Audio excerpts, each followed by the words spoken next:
Hey there folks, and welcome to the GT7 showcase, the showcase of cars of update 1.56.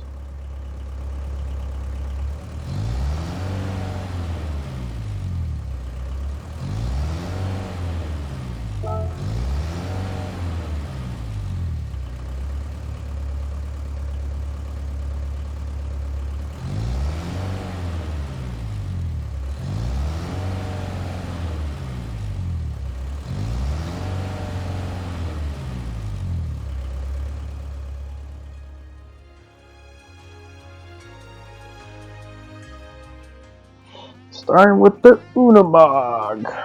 Yes, Mercedes-Benz does make trucks besides luxury cars. And they made this kind of farm truck, which is the Unimog 411, 1962. It says there.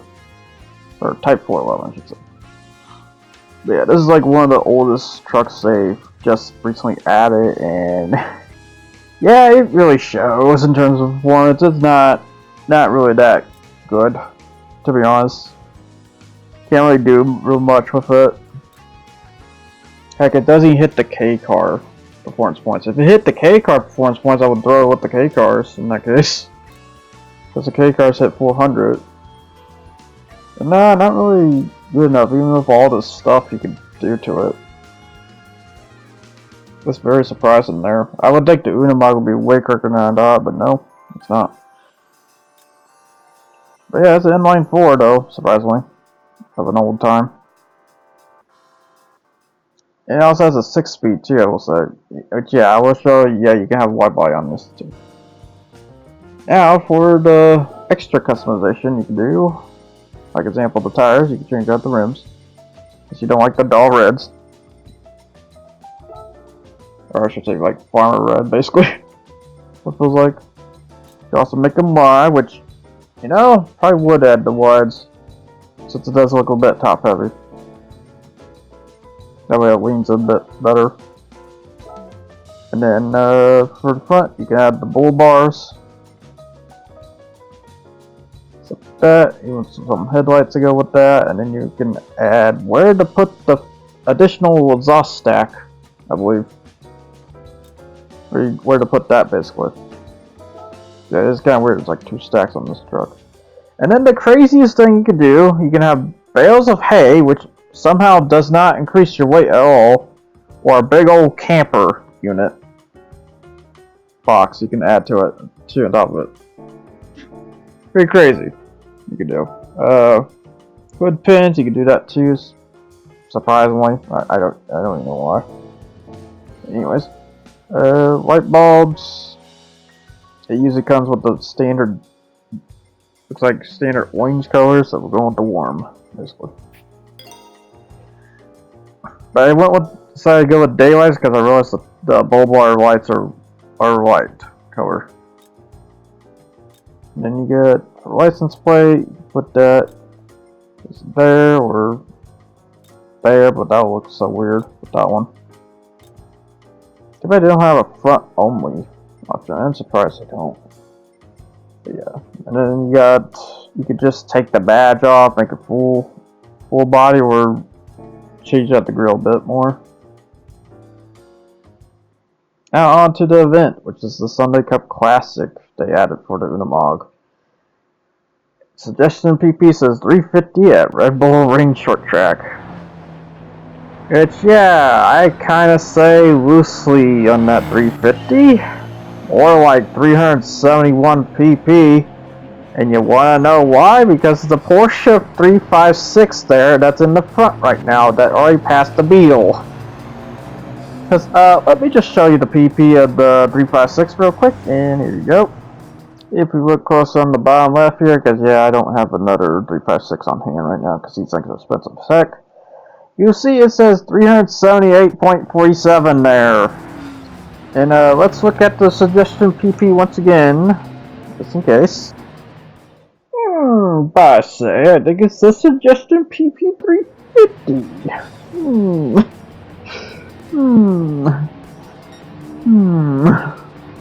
So yeah, if so happens this Porsche 356 spawns, it's not 350 anymore. It's why how fast that 356 can go. There's good. So yeah, that suggestion PP can be a bit crap sometimes, I gotta say. Because what it should have said is 400 PP per suggestion.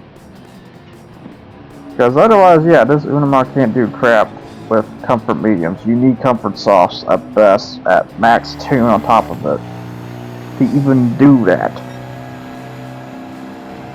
Or to even do this race, because yeah, look how long it took me just to catch this Porsche. I mean, I probably could do it with medium comforts, but no, on that. It's just, the fact is, you mentioned it's supposed to be 350 pp, you expect 350 pp race, which can happen if you don't have the 356 spawn at all, which I have gotten it later before I tried this here. Just say I'd done this event twice with the Unimog in advance, because I did wonder, like, did the cars actually do swap? And they do. So the 356 wasn't straight up in the front, he was in the second of the pack. I will say he cannot spawn at all, instead you get the Abers instead, which is way easier. Heck, I don't even think the Golf would be a problem. It's just this Porsche's the problem. Cause then, oh look, there's the convertible one. Oh, that's behind up all the way up here. So yeah, that's the biggest problem about this event. Otherwise, for the Unimog, really, but here's the Guela, the DS. I think I feel like they should have just done one make race, to be honest. Because how horribly unique this is, in a way. Considering we're about to see where the AI Unimog is at, and it's not a great spot. Yep, we got the S800, the Volkswagen Beetle, the Golf Rabbit, the 1500 Postal, Bertone, Sports 800, Aber 595, which, like I said, two of them can spawn in the front, and then the Unimog. Yeah, it goes 50 miles per hour at best, if it's stock. That's terrible.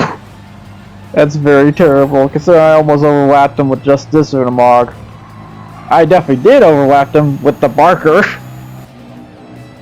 This event is at the end of the day, because it really doesn't represent the Unimog at all.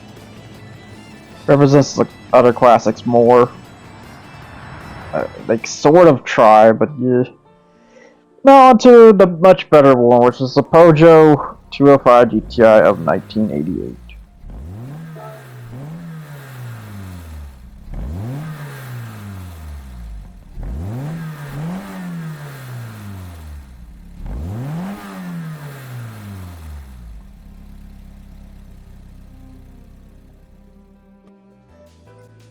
So yeah, I basically did a 450 pp setup, which basically comfort mediums and a little bit of upgrades, just enough to punch it enough.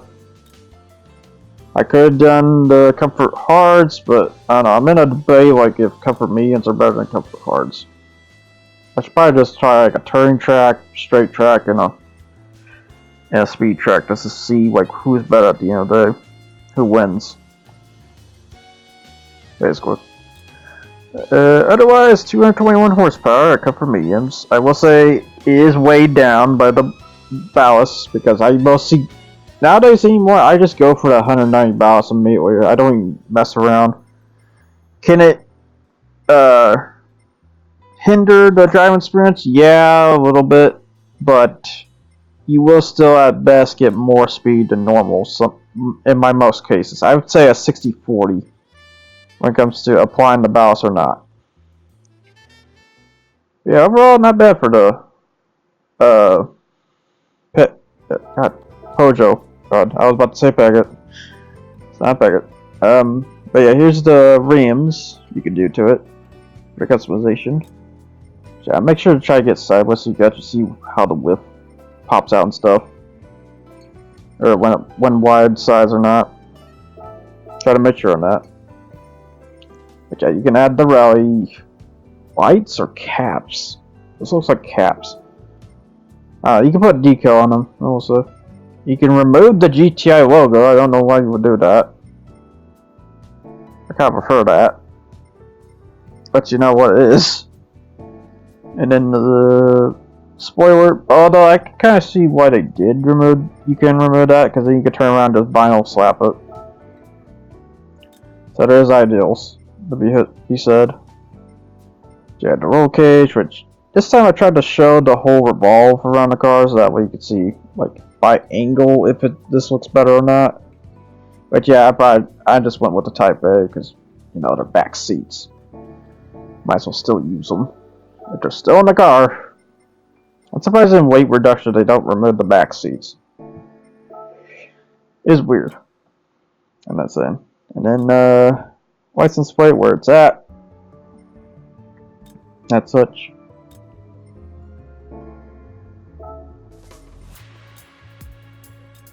Yeah, I try to make sure I show the case up. License plate big time. And then what you can do in the front, or front lights, I should say. And on to the race, which is the European Sunday Cup 400. Yeah, they went all out with European support this time around for update. Although this update was surprising, because I didn't think it would happen that quick. But Grand Valley South Reverse. So the Pojo, this is a great car for 550 pp, I will say too. So if you do sports mediums, go to 550 pp. Because that's been a style I've been doing a lot lately for 550 pp cars. 600 pp has some sports hards, because of tire hindrance is a big deal when it comes to endurance race.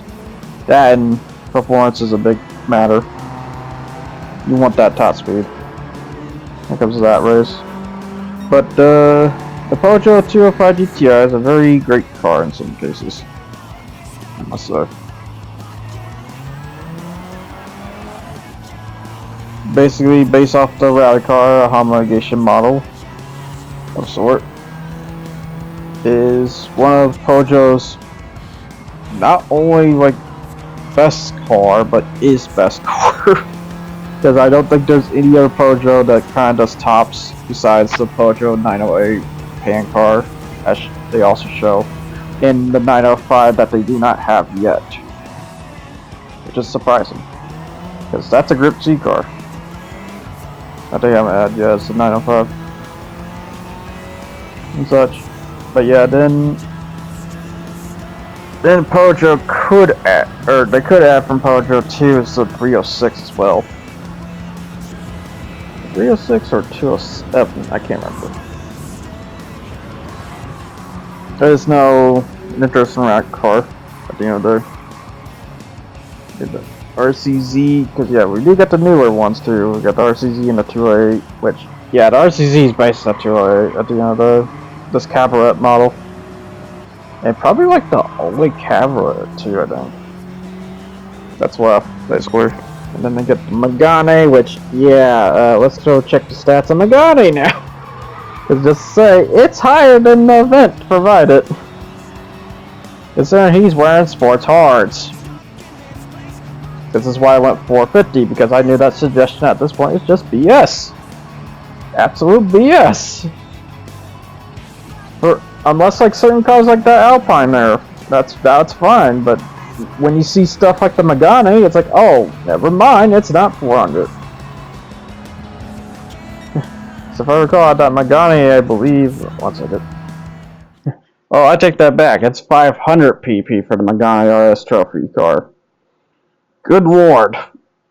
I think I was thinking the Polo actually instead for that 440. Because yeah, we have a Polo too, and it also has sports, I believe. Because yeah, the tires do mean a big thing when it comes to this. Then again, this is a sprint race and not endurance, so I guess it's technically good to have the highest quality tires at that point, basically. But yeah, then I just remind myself that the Polo is also comfort soft too. So it's only just the Megane who's kind of a bit of a cheater of the bunch, considering 500 pp and not like, I don't know, 450 pp or what the vent says for mount. Yeah, talk about BS, I guess. Cause the other thing to note is that the Megane is also a grade 4 car. Although that ain't really much of an excuse, because I remind myself the RCZ's there too, which is also a grade 4 car. So yeah, just at the end of the day, it's like tire quality is a big deal when it comes to races. If they have higher tire quality, they most likely will beat you. Unless they do like Gran Turismo 4's case of mechanics, which I do kind of miss that mechanic where the tires burn, depending on what tires you had, so that way softs weren't really the best to pick. But I see why they went back to just OG formula on that. It's just, I do kind of wonder if people want that again, where the tires burn over time throughout the race, no matter what. Just to say that, yeah, softs ain't the best way to go. So, yeah, now on to probably the best car and the most enthusiast kind of car is the BMW Z4 3.0 inline of 2003.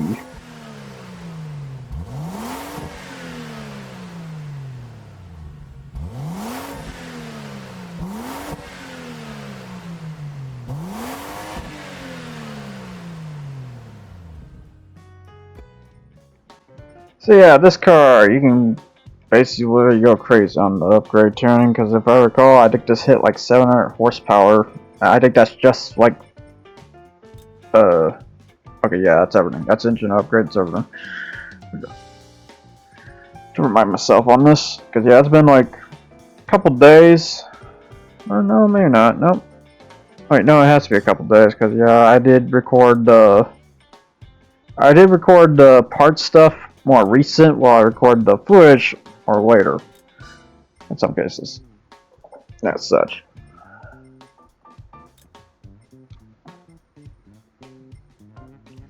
But yeah, you can basically go to ham with this with turbochargers and stuff. Power restrictors, everything else for this car. And then yep, you can wide body it. Just like the Pojo. But yeah, the wide body just kind of widens the body, doesn't really change it. I will try to note that the wide body does completely change the car, but I haven't seen that yet in some of these update ones recently. But you can widen the tires, which probably will recommend that, because it looks like it's rubbing the side guards there. Yeah. You can make it look like a race car, or just keep it stock with the little bitty additional headlights. Or if you do the race style for this one, you just strangely get rid of the 3.0 inline. I don't know why. So yeah, if you're gonna wanna, when you do these race upgrades, just remind where those badges were, so you can put vinyl slap over it. Not gonna be the same though, but it is what it is apparently. So I don't know why they took the badges off when you do that. So yeah, something to know about that. And yeah, you can install a roll cage too. So it just kind of looks like a big Miata at the end of the day.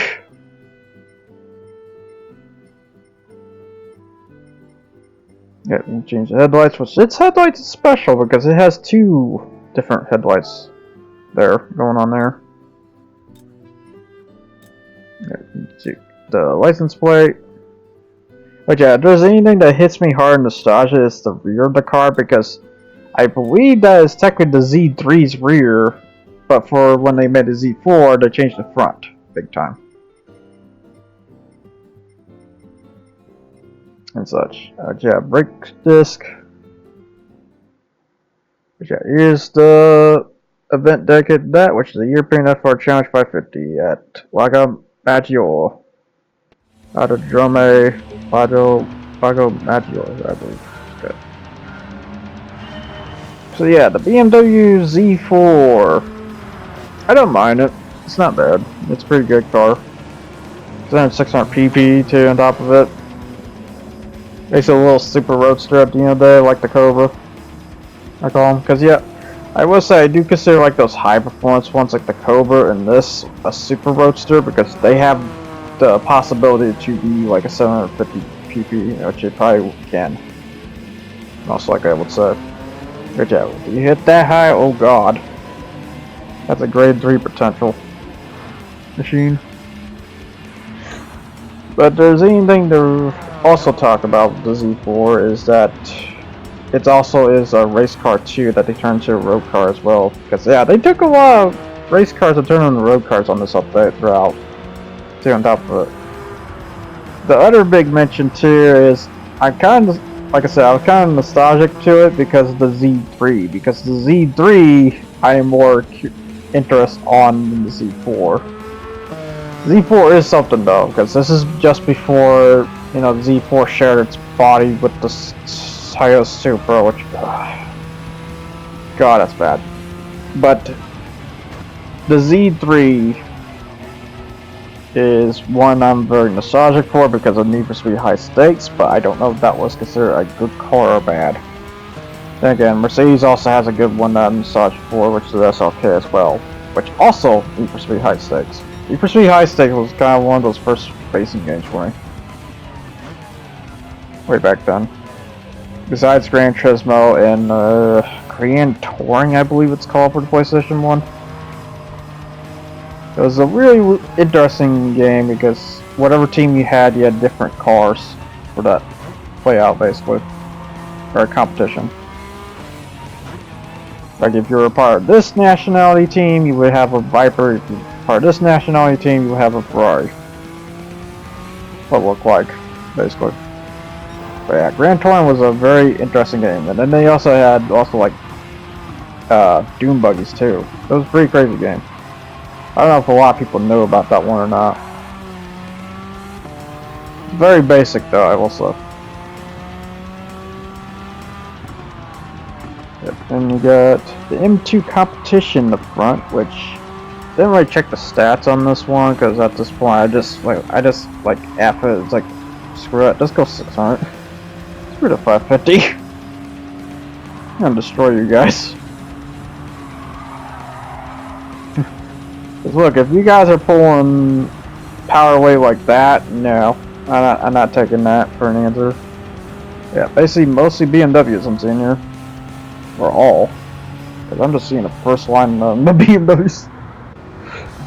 And the special James Bond Z8, which, yeah, that's a special car. Very pretty. Which basically is basically a bigger Z4, basically. Before the Z4. Turned up it. But overall, the Z4 is a very super roadster, I find. At the end of the day, it's very fun, and the insane upgrades you can do to it. Got the classic M3, the 3.0 CSL. Yeah, I think it's all BMWs. Okay, so they completely changed the event dedicated for BMWs. Alright. Or this event is dedicated for BMWs. I'm not sure. Instead of making a one-make event, you do this.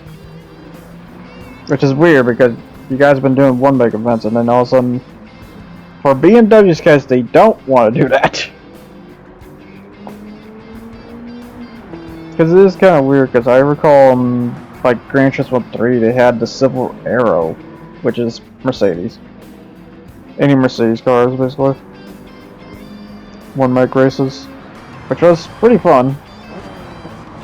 Which I wouldn't mind if they just do that in automotive instead of dedicated car like the Lancer, because that just narrows it too much. So it would be funny to have the GTO involved in the Lancer.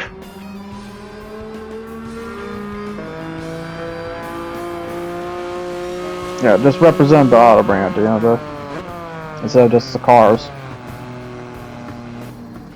You could drive this. You could drive this of Dodge. Oh yeah, if there's anything to mention, yeah, this car is a bit loose. I will say, I just literally just slapped all the parts down and stuff like that. I didn't full tweak it very much. So yeah, if anything to say, if I increase the ride height, lower the acceleration sensitivity a bit, increase the suspension frequency of the front, because most likely it's probably the front is probably further down than normal, because that's what they do every time for F4s. I don't know why.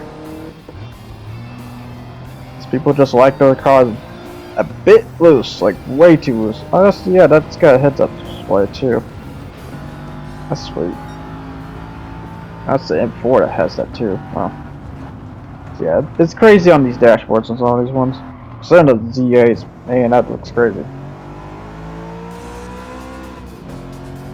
You got the M3s. That's such. But yeah, I'm able to look at the dashboard since this is a pretty good long race. Even though this is a short Maggior too.